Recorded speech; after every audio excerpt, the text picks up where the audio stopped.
ನಿನ್ನೆ ಬೆಳಿಗ್ಗೆ ಈ ದೇಶದ ಗೃಹ ಮಂತ್ರಿ, ಉಕ್ಕಿನ ಮನುಷ್ಯ ಮಾನ್ಯ ಶ್ರೀ ಅಮಿತ್ ಶಾ ಅವರು ನನಗೆ ಫೋನ್ ಕಾಲ್ ಮಾಡಿದ್ರು.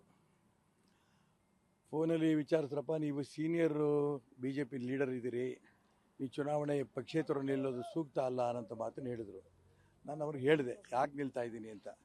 ಒಂದು, ಕರ್ನಾಟಕ ರಾಜ್ಯದಲ್ಲಿ ಕಾಂಗ್ರೆಸ್ ಸಂಸ್ಕೃತಿ ಯಾವ ರೀತಿ ಕೇಂದ್ರದಲ್ಲಿ ಸೋನಿಯಾ ಗಾಂಧಿ, ರಾಹುಲ್ ಗಾಂಧಿ ಒಂದು ಕುಟುಂಬದ ಕೈಯಲ್ಲಿ ಕಾಂಗ್ರೆಸ್ ಇದೆ, ಅದನ್ನು ಮುಕ್ತ ಮಾಡಬೇಕು ಅಂತ ಅಂದ್ಕೊಂಡು ಮೋದಿ ಅಮಿತ್ ಶಾ ಪ್ರಯತ್ನ ಮಾಡ್ತಿದ್ದಾರೆ.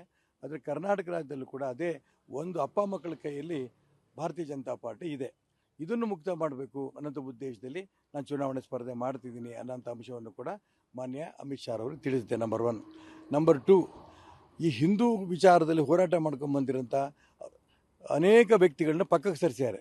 ಅದು CT ರವಿ ಇರ್ಬೋದು, ಪ್ರತಾಪ್ ಸಿಂಹ ಇರ್ಬೋದು, ಬಸವನಗೌಡ ಪಾಟೀಲ್ ಯತ್ನಾಳ್ ಇರ್ಬೋದು, ಅದು ಅನಂತಕುಮಾರ್ ಹೆಗಡೆ ಇರ್ಬೋದು, ಅದೇ ಮಾನ್ಯ ಸದಾನಂದ ಗೌಡ ಇರ್ಬೋದು, ಎಲ್ಲ ಹಿಂದೂ ವಿಚಾರಗಳು ಹೋರಾಟ ಮಾಡ್ಕೊಂಡು ಬಂದಿರೋಂಥ ನಾಯಕರುಗಳನ್ನು ಪಕ್ಕಕ್ಕೆ ಸರಿಸ್ತಾ ಇದ್ದಾರೆ. ಈ ಅಂಶವನ್ನು ಕೂಡ ನಾನು ಅವರಿಗೆ ಹೇಳಿ ಅದ್ರ ವಿರುದ್ಧವಾಗಿ ನಾನು ಹೋರಾಟ ಮಾಡ್ತಿದ್ದೀನಿ. 3ನೇದು, ಅಡ್ಜಸ್ಟ್ಮೆಂಟ್ ರಾಜಕಾರಣ. ಈ ಮೊನ್ನೆ ತನಕನೂ ಕೂಡ ಶಿಕಾರಿಪುರದಲ್ಲೂ ಅಡ್ಜಸ್ಟ್ಮೆಂಟ್ ರಾಜಕಾರಣ ಮಾಡಿಕೊಂಡು ಒಬ್ಬ ಸಾದರಲಿಂಗಾಯತ ವ್ಯಕ್ತಿ ನಾಗರಾಜ್ ಗೌಡ ಅವನ್ನೂ ಸೋಲಿಸಿದ್ರು. ಹಿಂದುಳಿದ ವರ್ಗದ ಒಬ್ಬ ವ್ಯಕ್ತಿ ಕಾಂಗ್ರೆಸ್ಸಿಂದ ಚುನಾವಣೆ ಸ್ಪರ್ಧೆ ಮಾಡಿಸಿ ಅವನ್ನೂ ಸೋಲಿಸಿದ್ರು. ಈ ರೀತಿ ತನ್ನ ಮಗನಿಗೋಸ್ಕರ ರಾಜಕಾರಣದಲ್ಲಿ ಹೊಂದಾಣಿಕೆ ರಾಜಕಾರಣ ಮಾಡ್ಕೊಂಡಿದ್ದಾರೆ ಅಂತ ಅಂಶವನ್ನು ಅವ್ರ ಗಮನಕ್ಕೆ ತಂದೆ. 3. ಮತ್ತು 4ನೇದು, ಇಡೀ ಕರ್ನಾಟಕ ರಾಜ್ಯದಲ್ಲಿ ಪಕ್ಷವನ್ನು ಕಟ್ಟಿ ಇರೋರು ಮತ್ತು ಕಟ್ತಾ ಇರೋರು ಅನೇಕರು ನೋವಲ್ಲಿದ್ದಾರೆ. ಭಾರತೀಯ ಜನತಾ ಪಾರ್ಟಿಯ ರಾಜ್ಯ ಅಧ್ಯಕ್ಷರು, ಅವ್ರ ನಡವಳಿಕೆಗಳು ತುಂಬ ನೋವಲ್ಲಿರೋದ್ರಿಂದ ಅವರೆಲ್ಲರೂ ಕೂಡ ಅವ್ರ ನೋವಿಗೆ ನಾನು ಧ್ವನಿ ಆಗ್ತಾ ಇದ್ದೀನಿ ಅಂತ ಅಂಶವನ್ನು ಕೂಡ ಅವ್ರಿಗೆ ಹೇಳಿದೆ ನಾನು. ಆಯ್ತಪ್ಪ, ನಾನು ನಾಳೆ ರಾತ್ರಿ ಬನ್ನಿ ದೆಹಲಿಗೆ, ನಿಮ್ಮ ಹತ್ರ ಮಾತಾಡ್ತೀನಿ ಅಂತಂದರು. ಹಾಗಾಗಿ ದೊಡ್ಡವರು ಹೇಳಿದ್ರು ಅಂತ ಅಂದ್ಕೊಂಡು ನಾನು ದೆಹಲಿಗೆ ಬಂದಿದ್ದೇನೆ. ನೀವು ಈಗ ಅಶೋಕ ಹೋಟ್ಲಲ್ಲಿ ನೀವು ಎದುರಿಗೆ ನಿಲ್ಲಿಸಿಕೊಂಡಿದ್ದೀರಿ ನನ್ನ. ಆದರೆ ಈಗ ಅಮಿತ್ ಶಾ ಅವ್ರ ಕಚೇರಿಯಿಂದ ನನಗೆ ಫೋನ್ ಬಂತು, ಅವರು ನಿಮಗೆ ಸಿಗಲ್ಲ ಅಂತ. ಇದರ ಅರ್ಥ ಅಮಿತ್ ಶಾ ಅವರು ಚುನಾವಣೆಗೆ ಈಶ್ವರಪ್ಪ ನಿಲ್ಲಿ ಮತ್ತು ರಾಘವೇಂದ್ರ ಸೋಲ್ಲಿ ಅನ್ನೋಂಥ ಅಭಿಪ್ರಾಯದಲ್ಲಿ ಅವರಿದ್ದಾರೆ. ಅವ್ರದ್ದು ಅಭಿಪ್ರಾಯನೂ ಇದೇನೆ. ನರೇಂದ್ರ ಮೋದಿ ಮತ್ತು ಅಮಿತ್ ಶಾ ಅವರದ್ದು ಚುನಾವಣೆ ನಿಲ್ಲಬೇಕು ಮತ್ತು ರಾಘವೇಂದ್ರ ಸೋಲಿಸಬೇಕು ಅನ್ನೋಂಥ ಅವ್ರದ್ದು ಅಪೇಕ್ಷೆ ಇದೆ. ಹಾಗಾಗಿ ಅವರಿಗೂ ನನಗೆ ಭೇಟಿ ಆಗಲಿಲ್ಲ.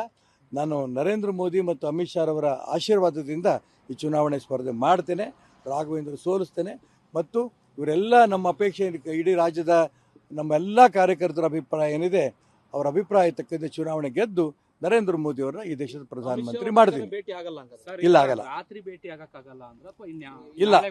ಇಲ್ಲ. ಅದಕ್ಕೋಸ್ಕರ ನಾನು ಅವ್ರಿಗೆ ಆಫೀಸ್ಗೂ ಹೇಳಿದೆ, ನಾನು ಹೊರಡ್ತಾ ಇದ್ದೀನಿ ಅಂತ. ಆಗ್ಬೋದು ಅಂತ ಹೇಳಿದ್ರು, ಹಾಗಾಗಿ ನಾನು ಹೊರಡ್ತಾ ಇದ್ದೀನಿ.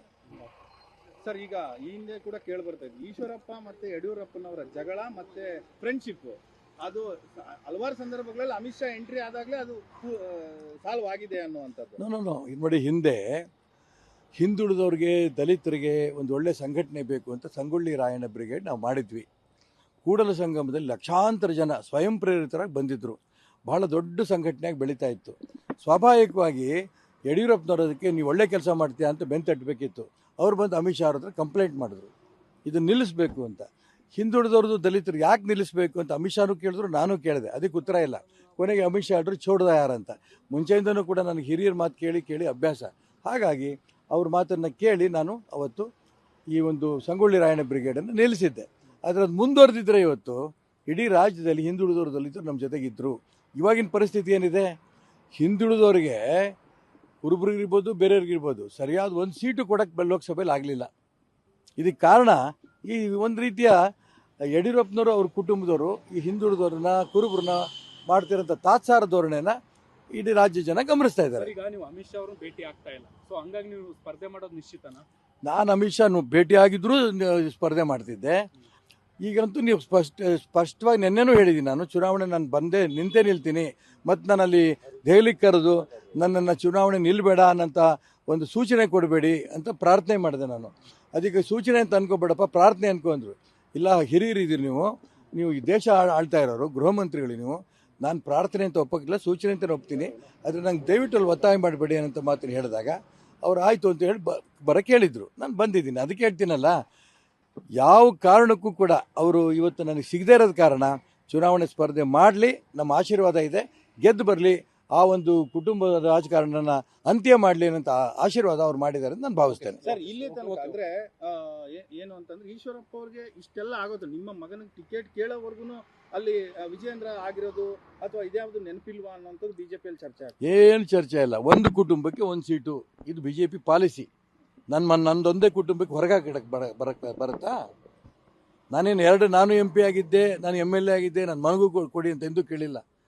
ಯಡಿಯೂರಪ್ಪನವ್ರ ಮಗ ಒಬ್ಬ MP, ಇನ್ನೊಬ್ಬ ಮಗ MLA, ಆ MLAನ ರಾಜ್ಯ ಅಧ್ಯಕ್ಷ, ಅವ್ರಿಗೊಂದು ಭಾರತೀಯ ಜನತಾ ಪಾರ್ಟಿನಲ್ಲಿ ನೀತಿ, ನನಗೆ ಮತ್ತು ಬೇರೆ ನೀತಿನಾ? ನಮ್ಮಲ್ಲಿ ಯಾರು ಒಬ್ಬರು ಕೂಡ MLA ಇಲ್ಲ, MLC ಇಲ್ಲ, MP ಇಲ್ಲ.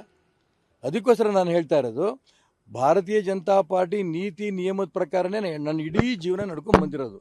ನನ್ನ ಸಿದ್ಧಾಂತ ಹಿಂದುತ್ವನೇ. ಹಾಗಾಗಿ ಯಾರೂ ಈ ಪ್ರಶ್ನೆ ಮಾಡೋಕ್ಕಾಗಲ್ಲ.